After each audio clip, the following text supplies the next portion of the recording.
Existe um território além daquilo que a consciência comum consegue nomear.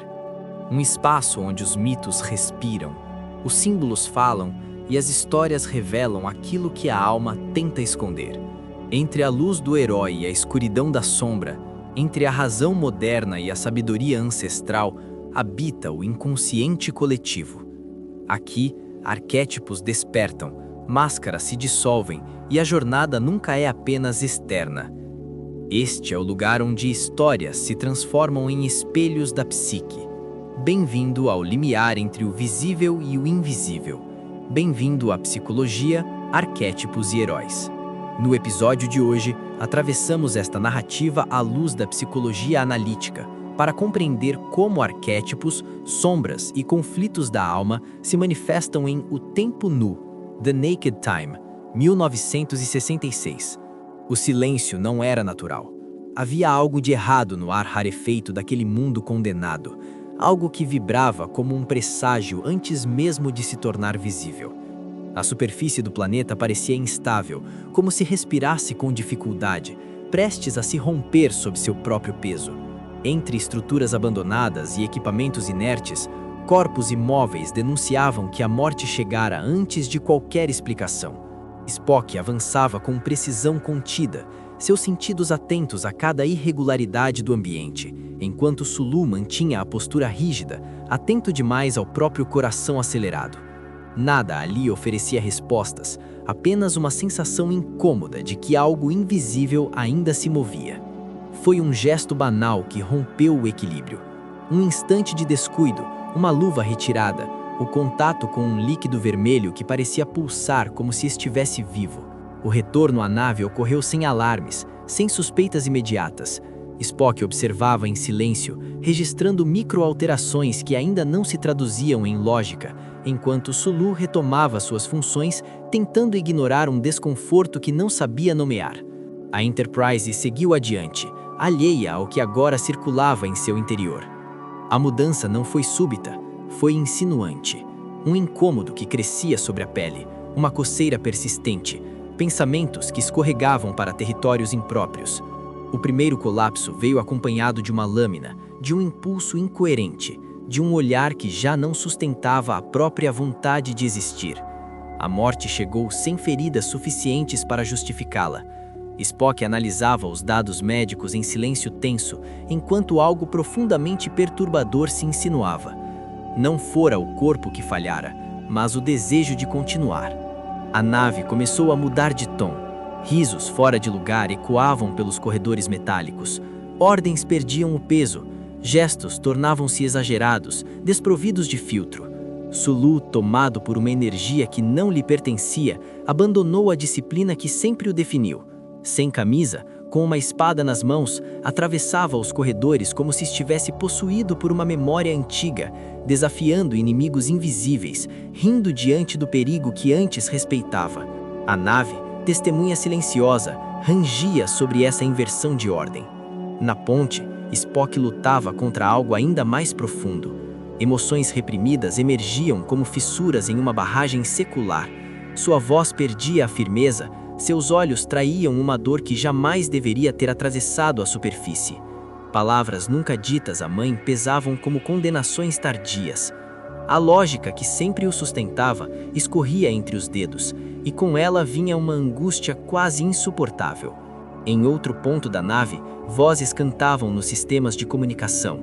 Comandos eram acionados sem propósito, e a Enterprise começava a cair, lentamente, atraída pela gravidade do planeta condenado. O tempo parecia dilatar-se à medida que o controle se perdia. A nave tremia, os alarmes soavam como batimentos cardíacos descompassados. Sulu, exausto, começava a vacilar entre o riso e o desespero. Spock, enfraquecido por emoções que nunca aprendera a integrar, ainda tentava sustentar alguma forma de ordem interna. Quando os motores foram religados em uma manobra impossível, o espaço respondeu com violência. A realidade se dobrou sobre si mesma. E então, o impossível aconteceu. As estrelas retornaram a posições já vividas. O tempo recuou, como se a própria existência tivesse concedido uma segunda chance silenciosa. A ameaça foi contida, os corpos curados. as funções restauradas. Mas algo permanecia, um resíduo invisível, uma lembrança incômoda do que foi revelado quando as máscaras caíram. Spock retomou sua postura contida, Sulu voltou à disciplina conhecida, a nave seguiu adiante. Nada parecia diferente. E assim, tudo havia mudado. A superfície do planeta condenado permanece imóvel, quase silenciosa, como se aguardasse algo que já começou a acontecer. Spock avança entre estruturas metálicas desgastadas, seus passos calculados contrastando com a instabilidade do solo sob seus pés. Sulu acompanha em alerta contido, os olhos atentos ao vazio que cerca os corpos imóveis espalhados pelo complexo científico. O ar é espesso, tingido por uma luz opaca que não aquece, apenas expõe. Nada se move, mas tudo parece observar. O momento se alonga quando um gesto mínimo rompe a contenção. Um toque inadvertido, uma substância avermelhada que se espalha sobre a pele, quase orgânica em sua textura. Spock registra o ocorrido sem alarde, enquanto Sulu sente um desconforto difuso que não encontra causa objetiva. O ambiente permanece inalterado, mas algo já foi deslocado. Uma força discreta começa a circular, silenciosa, infiltrando-se onde não deveria existir passagem. A partir desse ponto, o que se manifesta não pertence mais apenas ao campo individual. A leitura do que ocorre revela a emergência de conteúdos compartilhados, antigos, que atravessam os Spock, Sulu e McCoy, como se fossem atravessados por uma mesma corrente subterrânea. A reação desproporcional, o colapso súbito da vontade em Joe Tormolin e o espanto clínico de McCoy indicam que algo coletivo foi acionado. Não se trata de um erro isolado, mas de uma irrupção que encontra eco em todos, produzindo inquietação crescente e uma sensação difusa de ameaça que não pode ser localizada em um único ponto. O elemento que encarna o inconsciente mais profundo e desconhecido se manifesta na própria substância líquida que circula sem ser percebida. Invisível depois do contato inicial, ela não se impõe pela força, mas pela dissolução. Spock sente a instabilidade surgir como ruído interno, algo que desafia sua arquitetura mental cuidadosamente organizada.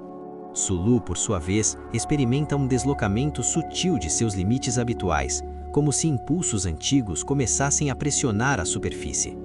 McCoy observa os efeitos com crescente inquietação, percebendo que o desconforto que os atravessa não se explica apenas pela fisiologia conhecida. É em Spock que um arquétipo se ativa com clareza perturbadora, o arquétipo do filho ferido.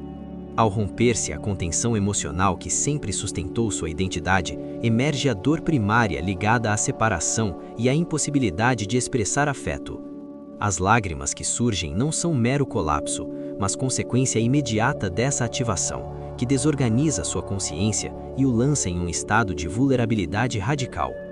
Esse movimento reverbera nos demais, afetando o equilíbrio relacional e instaurando um clima de instabilidade psíquica que se espalha rapidamente pela nave. Os espaços reforçam esse processo de modo silencioso e insistente. Os corredores metálicos da Enterprise, antes símbolos de ordem e previsibilidade, tornam-se condutos de tensão. As luzes frias acentuam a sensação de isolamento, enquanto os sons mecânicos assumem um ritmo quase orgânico, pulsante, como se a própria nave reagisse ao que se infiltra em seus ocupantes. A ausência de música, substituída por alarmes e ecos metálicos, amplia a sensação de que algo antigo foi despertado e agora exige reconhecimento. Mal desconfiava Spock que aquele primeiro desequilíbrio abriria fissuras impossíveis de conter. Mal desconfiava Sulu que a disciplina que sempre o sustentou começava a perder sua autoridade silenciosa. O deslocamento já não é apenas físico. Spock percorre os corredores da nave com os ombros tensos, os olhos mais úmidos do que deveriam permitir. McCoy observa os instrumentos médicos como se fossem estranhos, enquanto Kirk atravessa a ponte sentindo o peso de cada decisão ecoar mais alto do que o ruído constante dos sistemas. O tempo escorre diferente. Algo invisível contamina não só os corpos, mas o modo como cada gesto se anuncia antes de ser pensado. As portas se fecham com atraso, as vozes tremem, e a sensação de controle começa a falhar em silêncio. Certos movimentos retornam, mas não são mais os mesmos. Spock tenta recompor a postura, porém suas mãos denunciam um leve tremor. McCoy ri sem humor, repetindo frases que antes seriam ditas com ironia calculada, agora carregadas de uma estranha sinceridade. Kirk, diante dos painéis luminosos, hesita por frações de segundo que nunca hesitara antes. A nave, antes extensão da Ordem, transforma-se em um espaço claustrofóbico, onde cada decisão parece definitiva demais para ser corrigida depois. A instabilidade cresce como um ruído de fundo que não pode ser silenciado. Spock luta contra impulsos que escapam à disciplina aprendida desde cedo.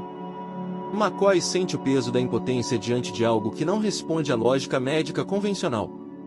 Kirk percebe que liderar já não significa apenas comandar, mas sustentar emocionalmente uma tripulação que começa a se despir de suas próprias defesas internas. Um movimento externo, a corrida contra um prazo invisível, reflete um conflito interno que se adensa, tornando cada escolha um risco emocional irreversível.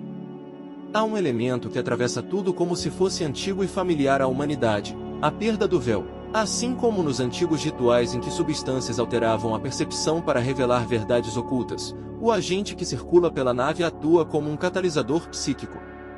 Em Spock, ele opera uma transformação profunda, dissolvendo barreiras cuidadosamente construídas ao longo de toda uma vida. O que emerge não é algo novo, mas algo que sempre esteve ali, aguardando apenas a suspensão momentânea do controle para se manifestar sem filtros. É em Spock que o arquétipo da sombra se apresenta de forma mais devastadora. Seus impulsos irruptivos, a dor verbalizada sem contenção e o desejo reprimido que se revela apontam para conteúdos há muito afastados da consciência. A rigidez lógica, antes um escudo, cede lugar a emoções que passam a dirigir atitudes e palavras. Kirk observa esse colapso com inquietação, enquanto McCoy percebe que, sem integração, essas forças continuarão produzindo um desconforto interior crescente, impossível de ser contido apenas pela razão. Essa travessia dialoga diretamente com o mito de Dioniso, o deus que rompe limites, dissolve identidades rígidas e conduz os indivíduos à experiência crua de si mesmos. Assim como nos cultos dionisíacos, onde a perda temporária da ordem revelava verdades profundas, a experiência vivida na nave expõe desejos, medos e fragilidades que a estrutura cotidiana mantinha ocultos. Kirk, Spock e McCoy são lançados nesse território onde a lucidez não desaparece, mas já não governa sozinha. Nem sequer imaginava Kirk que sustentar a ordem exigiria, antes, atravessar o caos emocional daqueles que lidera. Nem sequer imaginava McCoy que o maior risco não estava no agente invisível, mas naquilo que ele libertava dentro de cada um. Kirk permanece imóvel diante do painel, os olhos fixos em números que já não obedecem à lógica conhecida. Spock sustenta o próprio corpo com esforço visível, como se cada batida do coração fosse um som estrangeiro dentro de si. McCoy observa ambos em silêncio, consciente de que qualquer palavra agora teria consequências definitivas. A nave vibra de forma irregular e o ar parece mais denso, carregado de um cansaço antigo. Não há mais espaço para hesitação. Uma decisão precisa ser tomada, mesmo que o custo seja irreversível.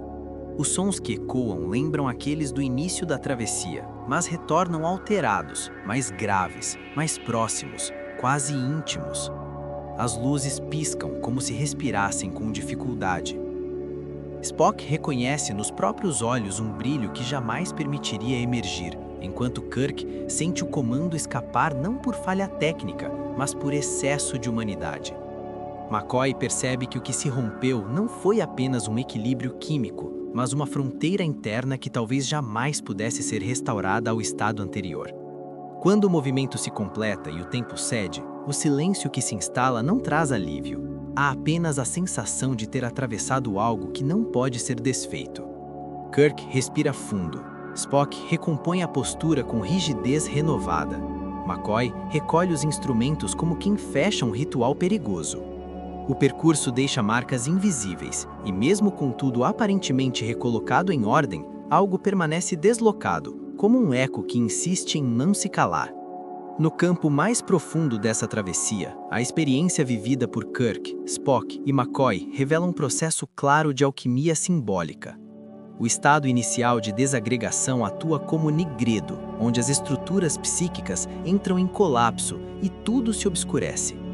A travessia forçada pelo limite, pela decisão extrema e pelo risco absoluto funciona como o fogo que transforma, dissolvendo o que era rígido demais.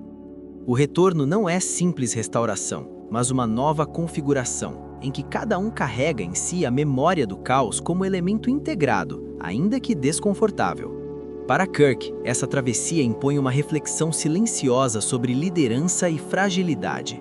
Ele atravessa a experiência não como herói intacto, mas como alguém que reconhece a proximidade do colapso interno. A integração que se esboça não é plena nem confortável, é parcial, tensa, sustentada pela consciência de que o controle absoluto é uma ilusão necessária. Spock, por sua vez, retorna à disciplina, mas agora sabendo que a emoção não é um inimigo externo, e sim uma força interna que pode tanto destruir quanto ampliar a compreensão de si. McCoy observa ambos com a lucidez amarga de quem sabe que nem toda ferida deixa cicatriz visível. O estado final que se instala carrega contornos de uma distopia silenciosa. A ordem foi restabelecida, mas à custa de um retorno a um tempo anterior, como se a única forma de sobreviver fosse retroceder. A nave segue em frente, porém marcada por uma regressão que denuncia a incapacidade de sustentar plenamente aquilo que foi revelado. Kirk continua no comando, Spock retoma o autocontrole, McCoy arquiva a experiência, mas todos sabem, mesmo sem dizer, que a normalidade agora é apenas uma construção frágil sobre um abismo conhecido.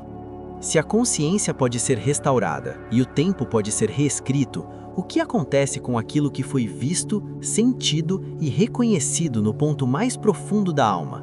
Ele realmente se dissolve ou permanece à espera de um novo instante para emergir? Psicologia, arquétipos e heróis. Você ouviu como a psicologia analítica interpretaria o tempo despido, The Naked Time, 1966.